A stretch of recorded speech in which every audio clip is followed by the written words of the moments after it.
இப்ப நான் வந்து நிறைய பேர் 25-30 வருஷமா பார்த்துருக்கேன். அவங்க ஸ்கூல் லெவல்ல இருந்து கேரியர் கைடன்ஸ் பண்ணி அவங்க ஒரு படிப்பை தேர்ந்தெடுத்து படிப்புக்கு பின்னால வந்து ஜாபுக்கு ஏற்ற மாதிரி கேரியர் ரிலேட்டடா கைட் பண்ணி இப்ப வந்து அவங்க வேலை கிடைச்சு இப்ப லைஃப் ரிலேட்டடா வந்து என்னன்னு யோசனை பண்ணிட்டு இருக்காங்க. ஸோ லைஃப்ன்றது is not near getting job alone. அப்போ வந்து ஒவ்வொரு ஸ்டேஜ்லயும் எம்ப்ளாய்மெண்ட் ஆஃபீஸ் பாத்தீங்கன்னாக்கா backward integration and forward integration சொல்லுவோம். எப்படி வந்து ஒரு ரொட்டி கடைக்காரர் வந்து பாத்தீங்கன்னாக்கா நல்ல ரொட்டியை தயார் பண்ணணும்னாக்கா கோதுமை நல்ல கோதுமையா இருக்கும். அதே மாதிரி ஸ்கூல் லெவல்ல இருந்தே ஸ்கூல்லயே வந்து கைடன்ஸ் கொடுக்கறது employment office extends backward integration சொல்லுவாங்க.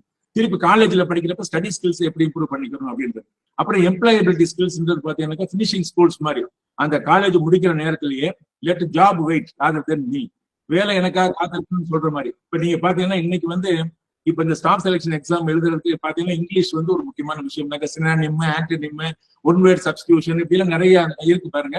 இது எல்லாமே நம்ம காலேஜ்ல படிக்கக்கூடிய நேரத்திலும் சரி, நம்ம என்ன வேலைக்கு போக முடியுமா அது மாதிரி விஷயங்கள பேப்பர் படிக்கிறது மூலியமா, டிஸ்கஸ் பண்றது மூலியமா, அது ஒரு எக்ஸாமுக்குன்னு படிக்கிறதுன்னு இல்லாம இயல்பாவே நம்ம அதையெல்லாம் தயார் பண்ணிக்கிறோம். ஒரு ஜெனரல் நாலேஜ் அப்படின்றது அது மாதிரி ஒரு பிளாட்ஃபார்மா வந்து நம்மளுடைய ஸ்டடி சர்க்கிளை உருவாக்கிக்கிட்டீங்கன்னாக்கா அப்போ வேலைக்குன்னு இல்லை, ஜாபுக்குன்னு இல்லை, ஹோலிஸ்டிக்கா நீங்க வந்து ஒரு டெவலப் பண்ணிக்கிற முடியும்.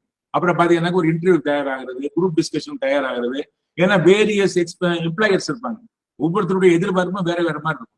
அப்ப அதுக்கெல்லாம் ஏத்த மாதிரி ஒரு ஹேண்டில் மாதிரி இது ஒரு காமன் பிளாட்ஃபார்ம். அதுல செவரல் குரூப் இருப்பாங்க, ஸ்டாஃப் செலக்ஷனுக்கு படிக்கிறவங்க இருப்பாங்க, டிஎன்பிசி படிக்கிறவங்க இருப்பாங்க. அதுல ரொம்ப டீட்டெயிலா நீங்க கேள்வி கேட்டீங்கன்னாக்கா நான் ஒவ்வொன்றுக்கும் இருக்கக்கூடிய அட்வான்டேஜஸ் என்ன, உங்களுடைய கேப்பபிலிட்டி என்ன, இப்படி வந்து காம்பிடன்சி மேப்பிங் மாதிரி உங்களுக்குள்ளே நீங்க பண்ணிட்டு you can draw your own career graph.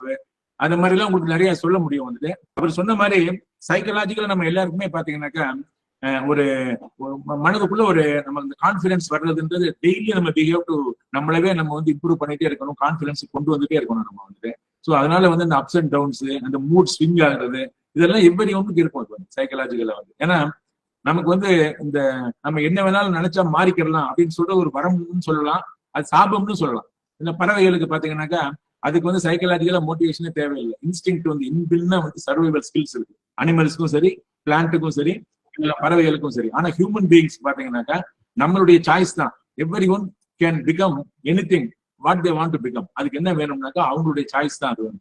So அதை வந்து அவங்க கையில தான் இருக்கு. அதனால நமக்கு தான் வந்து பாத்தீங்கன்னாக்கா இந்த அப்ஸ் அண்ட் டவுன்ஸ், ஒருத்தர் கம்பேர் பண்ணி பாக்குறது, நம்மளவே நம்ம வந்து நம்மளுடைய சுயத்தை நம்ம செல்ஃபை வந்து பாத்தீங்கன்னாக்கா நம்ம குறைச்சு மதிப்பிடுறது, நம்மளே அறியாம நிறைய நேரங்கள்ல பாத்தீங்கன்னா உங்களுக்கு அவ்வளவு திறமை இருக்கும், you may not know that you know.